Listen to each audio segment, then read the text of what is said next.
Post office,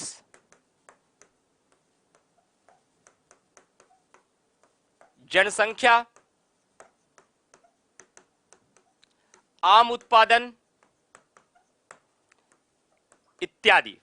ये आपके सबसे ज्यादा पूछे जाने वाले हिट क्वेश्चन हैं। ये क्वेश्चन आपके पूछे जाएंगे। इतनी चीजों में उत्तर प्रदेश आपका प्रथम स्थान में रखता है। कुल खाद्यान्न की बातें की जाए, इसमें भी उत्तर प्रदेश का प्रथम स्थान। गेहूं उत्पादन की बात की जाए, इसमें भी प्रथम स्थान। गन्ना उत्पादन की बात की जाए, एकमात्र उत्तर प्रदेश का वाणिज्यिक फसल है, नगदी फसल है, इसमें भी प्रथम स्थान। आलू उत्पादन की बात की जाए, इसमें भी प्रथम स्थान। सर्वाधिक रेल मार्ग की बात की जाए, इसमें भी प्रथम स्थान। दुग्ध उत्पादन, एक पॉइंट छूट गया, दुग्ध उत्पादन की बात की जाए, इसमें भी उत्तर प्रदेश का प्रथम स्थान। सर्वाधिक बैंक शाखाओं की बात की जाए, इसमें भी उत्तर प्रदेश का प्रथम स्थान। पोस्ट ऑफिस की बात की जाए, इसमें भी प्रथम स्थान। आम उत्पादन की बात की जाए, इसमें भी प्रथम स्थान। और सबसे मुख्य बात जनसंख्या।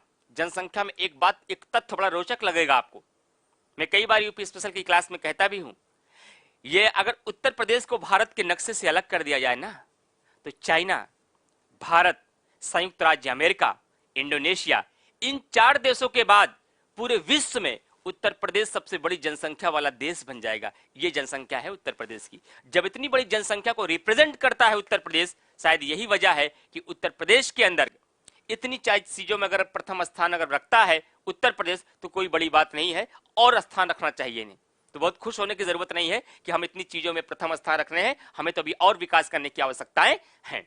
और साथ ही साथ एक बात और परिवर्तन हुआ है, जो पहले की क्लास मेरे देखे होंगे, एक शब्द आपके मन में गूंज रहा होगा कि सर कभी आपने एक बात और बताई थी कि सर्वाधिक राष्ट्रीय राजमार्ग, सर्वाधिक राष्ट्रीय राजमार्ग नेशनल, ये भी तो उत्तर प्रदेश में प्रथम स्थान में था। सर आपने पहले बताया था, बिल्कुल बताया रहा हूंगा, लेकिन अब ऐसा नहीं है। यहां पे मैं दो बताना चाहता हूं आपको कि पहले उत्तर प्रदेश में सर्वाधिक राष्ट्रीय राजमार्गों की अधिकतम संख्या थी, और यह संख्या 8711 किलोमीटर थी। और इस 8711 किलोमीटर में 4195 किलोमीटर नहाई के अंतर्गत आती थी, और नहाई का फुल फॉर्म होता है national highway authority of India. क्या होता है? National highway authority of India. लेकिन मैं एकदम स्पष्ट कर देता हूं फ्रेंड, ध्यान रखिएगा, नहाई के अंतर्गत पहले यह आता था, और पहले उत्तर प्रदेश में सर्वाधिक राष्ट्रीय राजमार्गों की संख्या थी। तो लेकिन अभी हाल ही में एक रिपोर्ट आई, और रिपोर्ट में यह कहा गया कि अब आपका महाराष्ट्र सर्वाधिक राजमार्गों के मामले में, सर्वाधिक राष्ट्रीय राजमार्गों के मामले में नंबर 1 पर हो चुका है, जबकि ये पहले नंबर 1 पे नहीं था। नंबर 1 पे कौन था? उत्तर प्रदेश था। लेकिन एक बार वीडियो में ही ग्राम विकास अधिकारी में ही सवाल पूछा गया था, तो वहां पे क्वेश्चन क्या पूछा गया था फ्रेंड, ध्यान रखिएगा। एक सेकंड में आपको नंबर भी मेंशन कर दूं, बहुत सारे लोग इस बात के लिए कमेंट कर रहे हैं कि सर नंबर हमको एडमिशन लेना है तो हम कहां पे कॉल करके एडमिशन लेंगे। एक बार मैं नंबर आप लोगों को मेंशन कर देता हूं, फिर आगे की बातें मैं डिस्कस करता हूं फ्रेंड्स। एक सेकंड का थोड़ा वेट रखिएगा, ध्यान रखिएगा।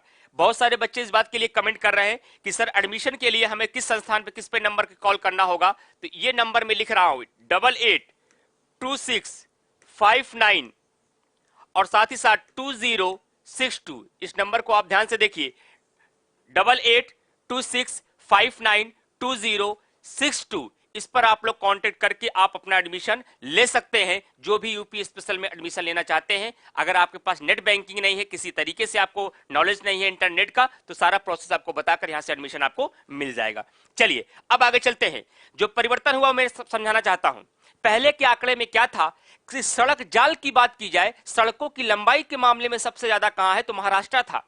लेकिन सर्वाधिक राष्ट्रीय राजमार्गों की बात की जाती थी, तो सर्वाधिक राष्ट्रीय राजमार्गों के मामले में उत्तर प्रदेश प्रथम स्थान में था। लेकिन नवीनतम आंकड़ों के अनुसार महाराष्ट्र आपका सड़क जाल के मामले में भी नंबर 1 है। सड़क जाल का मतलब सड़कों की कुल लंबाई में, और साथ ही साथ दूसरी बात, राष्ट्रीय राजमार्गों की भी लंबाई सर्वाधिक अब कहां पे हो गई है, ये आपकी महाराष्ट्र में हो गई है। लेकिन सर्वाधिक रेल मार्ग की बात की जाए तो ये 90-77 किलोमीटर, कितना? 90-77 किलोमीटर सर्वाधिक रेल मार्ग आपके उत्तर प्रदेश में ही है। इतनी बातें क्लियर हुई।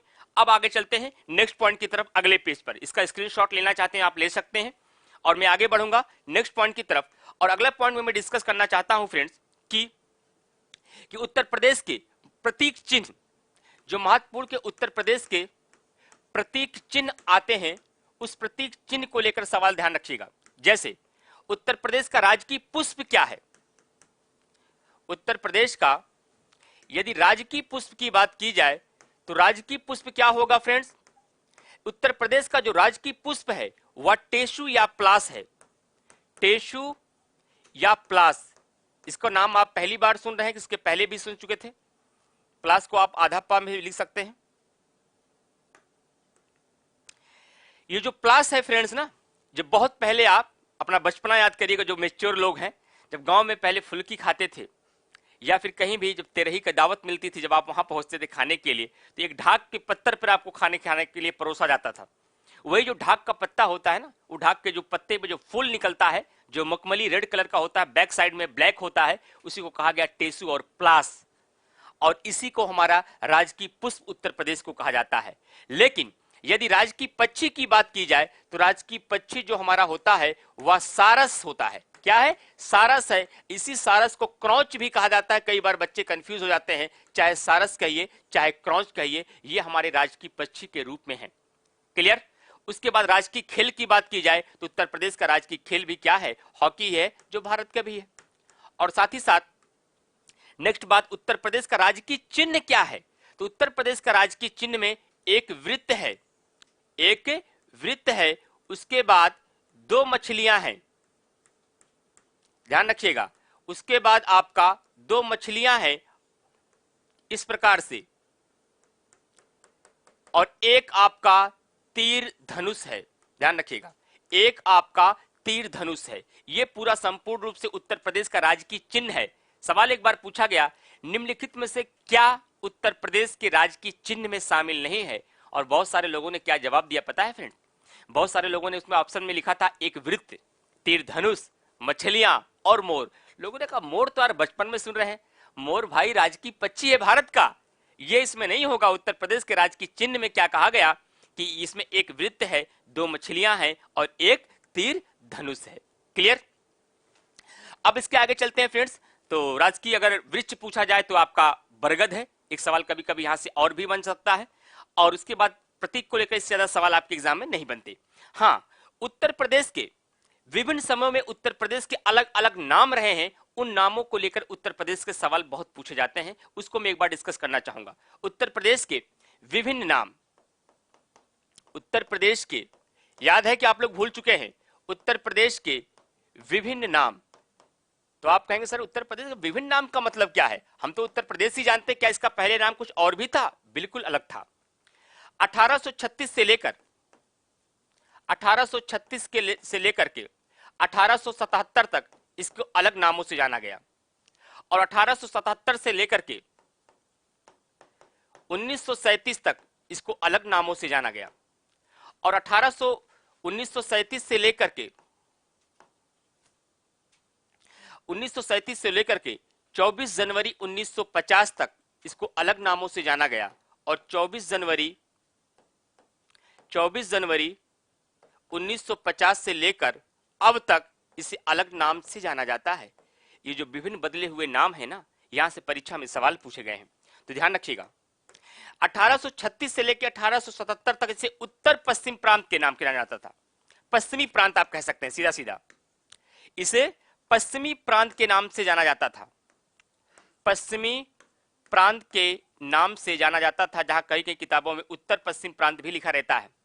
लेकिन कब से कब तक? 1836 से लेकर 1877 तक, और 1877 से लेकर 1937 तक इसे किस नाम से जाना गया? अवध एवं आगरा प्रांत। अवध एवं आगरा के प्रांत के नाम से इसे जाना गया, आगरा प्रांत के नाम से इसे जाना गया। और आगे चलकर 1937 से लेकर 24 जनवरी 1950 तक इसे कहा गया संयुक्त प्रांत। क्या कहा गया? संयुक्त प्रांत कहा गया। और इसी संयुक्त प्रांत को इंग्लिश में कहा जाता है यूनाइटेड प्रोविंसेस। United provinces. और मजे की बात क्या है जानते हैं फ्रेंड्स? एक बार एग्जामिनेशन में सवाल पूछा कि उत्तर प्रदेश का पूर्व नाम क्या था, और इसी को देवनागरी में लिख दिया ऐसे, यूनाइटेड प्रोविंसेस। और बहुत सारे लोग यहां फंस गए कि हम उत्तर प्रदेश का पूर्व नाम क्या लगाएं। पूर्व नाम तो क्रम से सब था। 1836 से लेकर 1877 तक इसे पश्चिमी प्रांत के नाम से जाना गया, उत्तर पश्चिम प्रांत कहा गया। 1877 से लेकर 1937 तक इसे अवध एवं आगरा प्रांत कहा गया। 1937 से लेकर 24 जनवरी 1950 तक इसे संयुक्त प्रांत कहा गया। और ध्यान रखिएगा 24 जनवरी 1950 का इसका नाम बदल करके क्या कर दिया गया, इसको कहा गया उत्तर प्रदेश, और तब से लेकर अब तक इसे उत्तर प्रदेश का नाम से जाना जाता है। और कभी सवाल पूछा जाए कि उत्तर प्रदेश का पूर्व नाम क्या था, तो जवाब दीजिए यूनाइटेड प्रोविंसेस। और अगर एक तरफ मैच द फॉलोइंग में आ जाए कि कब कब किस नाम से कहां तक बुलाया गया, तो उसको आप मैच द फॉलोइंग में कर दीजिएगा। ये इतने सवाल आपको यहां से आते हैं, इसको अच्छे से स्क्रीनशॉट ले लीजिए। बाकी ध्यान रखिएगा, मैं अभी आपको दिखा देता हूं कि जो बच्चे नए हो सकता है आपको एडमिशन नहीं लिए हैं, तो आगे से जो पूरी क्लास है ना, इसका पूरा पीडीएफ नोट्स होगा। ये डरिएगा मत कि सर जो बताते रहे बड़ी बढ़िया बढ़िया बातें हैं, याद कैसे रखेंगे, रिवीजन कहां से करेंगे। ये पीडीएफ नोट्स मिलेगा आपको, ये आप देख रहे हैं सारा पीडीएफ नोट, जितनी बातें मैंने आपको समझाई है ना, ये सब पूरा पीडीएफ नोट्स में आपको है। आपको ये पीडीएफ नोट्स प्रोवाइड किया जाता है। उत्तर प्रदेश का देखिए ये नामकरण का इतिहास है कि 1836 से लेकर उत्तर पश्चिम प्रांत तक, 1877 से लेकर 1937 तक अवध एवं आगरा प्रांत, 1937 से लेकर 1950 तक संयुक्त प्रांत, 1950 से लेकर अब तक उत्तर प्रदेश के नाम से इसे जाना जाता है। उसके बाद उत्तर प्रदेश की राजकीय भाषा की बात की जाए तो 1947 में इसकी राजकीय भाषा हिंदी थी, और द्वितीय भाषा को कब अपनाया गया, तो 1989 में उर्दू को उत्तर प्रदेश की द्वितीय राजकीय भाषा के रूप में अपनाया गया। और आपकी परीक्षा में पूछा जाने वाला सबसे महत्वपूर्ण सवाल है। और साथ ही साथ फ्रेंड्स, यहीं पर दो बात आपको और याद रखनी होती है कि 14 सितंबर को आपने देखा भी था कि उत्तर प्रदेश के राजकीय दफ्तरों में हिंदी को अनिवार्य कब बनाया गया, तो 1968 में बनाया गया था। ये क्वेश्चन में पढ़ाते हुए जब शिक्षण संस्थान पढ़ाऊंगा तो वहां मैं आपको बताऊंगा। इसके अलावा एक पॉइंट और ध्यान देते हैं फ्रेंड्स, अब ध्यान दीजिएगा, दो सवाल और बनते हैं। यदि पूछा जाए उत्तर प्रदेश का स्थापना दिवस कब मनाया जाता है, तो 24 नवंबर 1950 को उत्तर प्रदेश को स्थापना दिवस के रूप में मनाते हैं। और इसीलिए 2015 से यह शुरुआत की गई कि प्रत्येक 24 जनवरी को हम लोग उत्तर प्रदेश दिवस के रूप में मनाते हैं, क्योंकि इसी दिन उत्तर प्रदेश का नाम उत्तर प्रदेश पड़ा था। लेकिन उत्तर प्रदेश का राज्य का पुनर्गठन कब हुआ, तो पुनर्गठन हम बताते हैं 1 नवंबर 1956, क्योंकि आपको पता है कि फजल अली आयोग की अध्यक्षता में 1953 में एक आपका आयोग का गठन किया गया था। उसके बाद 1956 में राज्य पुनर्गठन अधिनियम बनाया गया था, और राज्य पुनर्गठन अधिनियम के तहत एक साथ 14 राज्यों एवं 6 केंद्र शासित प्रदेशों को पुनर्गठित किया गया था। और आपको पता भी है, राज्यों का जब पुनर्गठन पढ़ते हैं, भाषा के आधार पर गठित होने वाला आंध्र प्रदेश हमारा पहला राज्य होता है। तो ध्यान रखिएगा, उत्तर प्रदेश का जो राज्य का पुनर्गठन हुआ वह 1 नवंबर 1956 को हुआ, इसलिए इसका पुनर्गठन दिवस जो है 1 नवंबर 1956 है। लेकिन उत्तर प्रदेश के राज्य की विभाजन की बात की जाए, कब इसका विभाजन किया गया, तो आपको पता है कि उत्तर प्रदेश के 13 जिलों को काटकर 9 नवंबर 2000 को उत्तराखंड के नाम से या उत्तरांचल के नाम से एक नया राज्य बनाया गया, जो आगे चलकर 2007 के दरमियान उत्तराखंड से उसको उत्तरांचल से नाम बदल करके उसका उत्तराखंड कर दिया गया। तो ये सारे क्वेश्चन आपके एग्जामिनेशन के थे फ्रेंड्स, इंपॉर्टेंट क्वेश्चन थे, इसे भी आपको यहाँ पर याद रखना होगा। इसको पीडीएफ के माध्यम से सब आप देखेंगे। उसके अलावा फ्रेंड्स, यदि हम राजधानियों के सफर की बात करें, वर्तमान में उत्तर प्रदेश की राजधानी लखनऊ है, लेकिन अलग अलग समयों पर उत्तर प्रदेश की राजधानियां अलग अलग रही हैं, उसको भी हमें समझना है। एजुकेशन हब जी कह रहे खतरनाक सेशन चलिए आगे चलते हैं। कभी कभी शब्दों में ये डर लगने लगता है, आप तारीफ में कर रहे हैं कि आलोचना सोचना पड़ जाता है चलिए आगे बढ़ते हैं। यदि राजधानियों के सफर की बात करें, 1858 तक उत्तर प्रदेश की जो राजधानी थी वह आगरा थी। क्या थी? वह आगरा थी। लेकिन 1858 से लेकर 1921 तक उत्तर प्रदेश की जो राजधानी थी इलाहाबाद, जो वर्तमान में प्रयागराज के नाम से जानी जाती है। लेकिन 1921 से लेकर अब तक उत्तर प्रदेश की राजधानी लखनऊ है। लेकिन यदि आप उत्तर प्रदेश की राजधानी को लखनऊ ही जानते हैं, तब भी आपको एग्जामिनर फंसा लेगा, क्योंकि उत्तर प्रदेश की प्रशासनिक राजधानियां कुछ और हैं, विधायी राजधानियां कुछ और हैं, न्यायिक राजधानियां कुछ और हैं, आर्थिक राजधानियां कुछ और है, औद्योगिक राजधानियां कुछ और है, धार्मिक राजधानियां और दूसरी हैं। अब कहेंगे हम तो सिर्फ लखनऊ ही जाने सर, नहीं जानना पड़ेगा, क्योंकि आयोग सवाल पूछता है। यहां से सवाल क्या पूछता है, देखिए मैं यहीं से दिखा देता हूं कि वर्तमान राजधानियों की बात यदि की जाए तो उत्तर प्रदेश की विधायी और प्रशासन की राजधानी या प्रशासनिक राजधानी जो है वह आपकी लखनऊ है।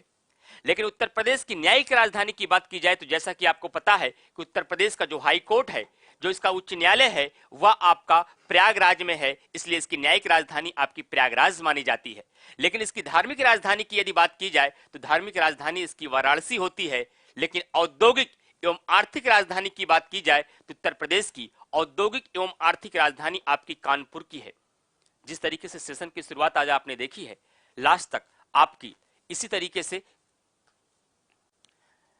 आगे भी क्लासेस चलती रहेंगी। लेकिन अब मैं देखता हूं इसके अलावा उत्तर प्रदेश के समान परिचय में और कौन कौन से बात बचे हैं, तो कल की क्लास में आपको ये तो मैं मेंशन कराऊंगा ही, क्योंकि मेरा एक मकसद होता है जब हमारी क्लास स्टार्ट हो तो कल की क्लास का रिकैप होना चाहिए, जब हमारी क्लास खत्म हो तो हमको ये जानना चाहिए कि आज के 1.5 घंटे में मैंने क्या अचीव किया। और इसके माध्यम से मैं आपको ये संदेश देना चाहता हूं कि 12 घंटे दिन बीतने के बाद जब बिस्तर पे जाओ तो ये जरूर सोचो कि हम जिस सफर के लिए, जिस मकसद के लिए, जो अपनी आंखों में ख्वाब सजोए हुए अपने माँ बाप के मंसूबों को पूरा करने के लिए हम यहाँ आए हैं, उसके लिए कितना सफर मैंने दिन भर में तय किया। तो आपकी आत्मा आपको खुद झकझोरेगी और आपको इस बात के लिए प्रेरित करेगी कि उठिए, आप अपने रास्ते पे सही नहीं चल रहे हैं। इसलिए अपना आत्म मूल्यांकन करना सबसे बड़ा मूल्यांकन है, क्योंकि किसी भी व्यक्ति को कोई मोटिवेट नहीं कर सकता है जब तक कोई व्यक्ति स्वयं से मोटिवेट नहीं होगा। तो आपको स्वयं से मोटिवेट होने के लिए डेली अपने आप से सवाल करना होगा, क्या हम अपने लक्ष्य की तरफ सही से चल रहे हैं या नहीं।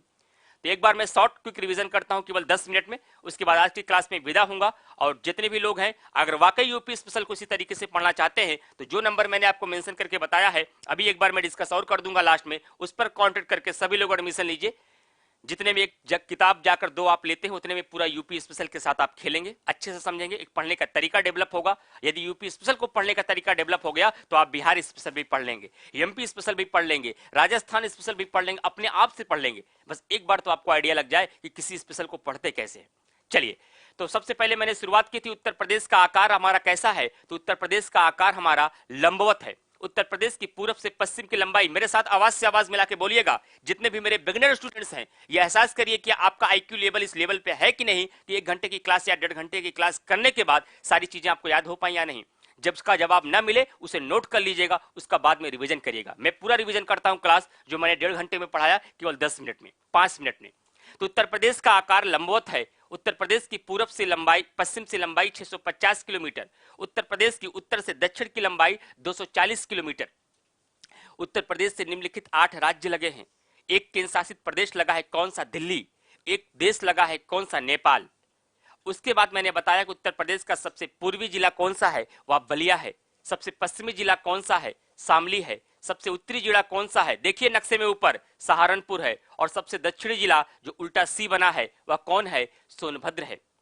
वर्षा की दृष्टि से उत्तर प्रदेश का सबसे बड़ा जिला कौन सा है? गोरखपुर है। वर्षा की दृष्टि से सबसे छोटा कौन है? जवाब दीजिए आप। मथुरा है। साक्षरता की दृष्टि से उत्तर प्रदेश का सबसे बड़ा जिला कौन सा है? गौतम बुद्ध नगर है। साक्षरता की दृष्टि से सबसे छोटा कौन सा है? श्रावस्ती है। और साथ ही साथ मैंने आपको बताया कि जनसंख्या घनत्व के मामले में उत्तर प्रदेश का सबसे बड़ा जिला कौन सा है, तो आपका ललितपुर, गाजियाबाद है। और जनसंख्या घनत्व की दृष्टि से उत्तर प्रदेश का सबसे छोटा जिला जो आपका है वह ललितपुर है। जबकि जनसंख्या में जो सबसे बड़ा जिला है आपका वह प्रयागराज है। और जनसंख्या में सबसे छोटा जो है आपका महोबा है। और साथ ही साथ जो आपका क्षेत्रफल की दृष्टि से लखीमपुर खीरी है वह सबसे बड़ा जिला है। जबकि क्षेत्रफल की दृष्टि से सबसे छोटा जिला आपका कौन सा है? हापुड़ है, संत रविदास नगर नहीं है। यह बात मैंने आपको बताई थी।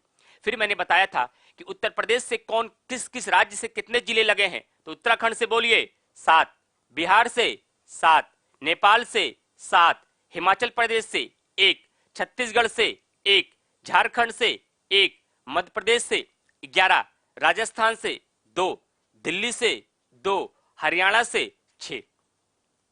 उत्तर प्रदेश की सीमाओं से लगने वाले राज्यों में से सबसे लंबी सीमा रेखा वाला राज्य कौन सा था? सबसे लंबी सीमा रेखा वाला राज्य आपका मध्य प्रदेश था। वह उत्तर प्रदेश के कितने जिलों को स्पर्श करता था? 11 को। उत्तर प्रदेश की सीमाओं से लगने वाले राज्यों में से सबसे छोटी सीमा रेखा वाला राज्य कौन है? हिमाचल प्रदेश। कितने जिलों को स्पर्श करता है? केवल सहारनपुर को। उत्तर प्रदेश का एकमात्र जिला जो 3 ओर से मध्य प्रदेश से घिरा हुआ है वह ललितपुर है। वह उत्तर प्रदेश के कितने जिलों को स्पर्श करता है? केवल एक को। किसको? झांसी को। उत्तर प्रदेश का ऐसा जिला जो सर्वाधिक जिलों को स्पर्श करता है वह है आपका हरदोई। पहले क्या था? बदायूं। वो अब आंसर आपका चेंज हो चुका है। और उत्तर प्रदेश का जनसंख्या कितनी है? 19,98,12,341 व्यक्ति, जो पूरे भारत की जनसंख्या का कितना प्रतिशत है? 16.51। उत्तर प्रदेश का क्षेत्रफल कितना है? 2,40,928 वर्ग किलोमीटर। और ये पूरे उत्तर भारत के क्षेत्रफल का कितना परसेंट है? तो ये है आपका 7.33%। उत्तर प्रदेश का लिंगानुपात कितना है? 912। शिशु लिंगानुपात कितना है? सबसे छोटा वाला आंकड़ा याद करो, 902। अनुसूचित जातियों का लिंगानुपात, पॉलिटी में जाओ, तीनों सूचियों को याद करिए, 907। अनुसूचित जनजातियों का लिंगानुपात, सगुण राशियों की तरफ जाइए और याद करिए, 951। कितने चीजों में उत्तर प्रदेश प्रथम स्थान रखता है? कुल खाद्यान्न में, गेहूं उत्पादन में, गन्ना उत्पादन में, आलू उत्पादन में, जनसंख्या में, सर्वाधिक रेल मार्ग में, सर्वाधिक बैंक शाखाओं में, सर्वाधिक पोस्ट ऑफिस में, सर्वाधिक दुग्ध उत्पादन में। इतनी सारी चीजों में उत्तर प्रदेश पूरे भारत में प्रथम स्थान आपका रखता है। उत्तर प्रदेश को 1836 से लेकर 1877 तक क्या कहा गया? उत्तर पश्चिम प्रांत कहा गया। 1877 से लेकर 1937 तक क्या कहा गया? अवध एवं आगरा प्रांत कहा गया। 1937 से लेकर 24 जनवरी 1950 तक क्या कहा गया? इसे यूनाइटेड प्रोविंसेस कहा गया या फिर इसे संयुक्त प्रांत कहा गया।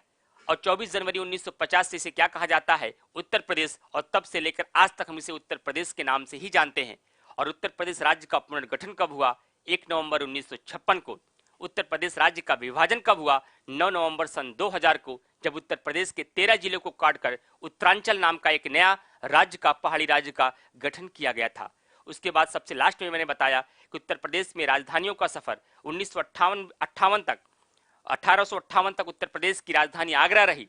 1858 से लेकर 1921 तक उत्तर प्रदेश की राजधानी प्रयागराज रही। और 1921 से लेकर अब तक उत्तर प्रदेश की राजधानी जो है वह क्या रही? वह आपकी राजधानी लखनऊ है।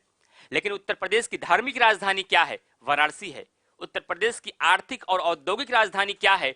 कानपुर है। उत्तर प्रदेश की न्यायिक राजधानी कौन सी है? प्रयागराज है। लेकिन उत्तर प्रदेश की विधायी और प्रशासनिक राजधानियां कौन सी हैं? तब आपका आंसर हो जाता है लखनऊ है। उत्तर प्रदेश का राजकीय पुष्प क्या है? टेसु या प्लास है। राजकीय पक्षी क्या है? सारस या क्रॉच है। राजकीय पशु क्या है? नहीं लिखा था, बारहसिंघा है। उत्तर प्रदेश का राजकीय वृक्ष क्या है? बरगद है। उत्तर प्रदेश का राजकीय चिन्ह क्या है? एक वृत्त, 2 मछलियां और एक तीर धनुष है। केवल उत्तर प्रदेश का आज रोड मैप मैंने तैयार किया है। उत्तर प्रदेश को पढ़ना हम लोग कल से स्टार्ट करेंगे। लेकिन जितनी बातें आज आप सीखी हैं, जाके प्रीवियस ईयर के क्वेश्चन को अगर आप देखेंगे तो हर एग्जाम में 1-2 क्वेश्चन आपको यहीं से मिल जाते हैं। और आपने यूपी स्पेशल केवल पढ़ा कि तैयार हो गया, इसको कमेंट बॉक्स में आप लोग कमेंट करके जरूर बताइएगा और अपने दोस्तों तक क्लास को पहुंचाइएगा। और जितने भी स्टूडेंट्स हैं, यदि इसमें एडमिशन लेना चाहते हैं फ्रेंड्स, तो मैंने आपको पहले बता दिया, एक बार मैं फिर से मेंशन कर देता हूं। जो मोबाइल नंबर है आपका, ध्यान रखिएगा, वह आपका 888826 और साथ ही साथ 59205959, उसके बाद आपका 2062। जितने भी लोग एडमिशन लेना चाहते हैं इस पर कांटेक्ट करके एडमिशन ले सकते हैं। 8826592062। अगर कोई समस्या होती है, यहां तक कांटेक्ट आपका नहीं हो पाता, आपकी बात नहीं सुनी जाती है, कोई प्रॉब्लम आती है, तब जाकर अंतिम विकल्प के रूप में मेरे नंबर का प्रयोग कर सकते हैं। तब आप 7068507275 मेरे व्हाट्सएप नंबर पे मैसेज करके बता दीजिएगा, सर मुझे एडमिशन लेना, मुझे प्रॉब्लम हो रही है, तब मैं आपको वहां विजिट करा सकता हूं। लेकिन इसका प्रयोग अंतिम में करना है जब यहां की आपकी समस्याओं का हल नहीं हो। तो फ्रेंड्स, जितने भी लोग नए जुड़े आज मेरी क्लास में, जो लोग यूपी स्पेशल पहली बार पढ़े, उम्मीद करता हूं उनको भी समझ में आया होगा। जो पुराने स्टूडेंट्स मेरे हैं वो जान ही रहे हैं आगे पूरी यूपी स्पेशल कैसी पढ़ाई जाएगी। तो आप लोग कमेंट करके जरूर बताइएगा रिस्पांस में यूट्यूब पर कि कैसा रहा पूरा ये सेशन। और अपने सभी दोस्तों में, जो भी आपके साथ ग्रुप हो, जो भी आपका स्टेटस हो, फेसबुक हो और आपका टेलीग्राम हो, सब जगह क्लास को शेयर करिए ताकि दूर दूर तक क्लास पहुंच पाए और रेगुलर के रूप में हम लोग क्लास को स्टार्ट कर पाए। दूसरी बात, जो इलाहाबाद के आसपास के लोग हैं, 11 तारीख को मेरा समीक्षा अधिकारी में पॉलिटी से ऑफलाइन बैच स्टार्ट हो रहा है।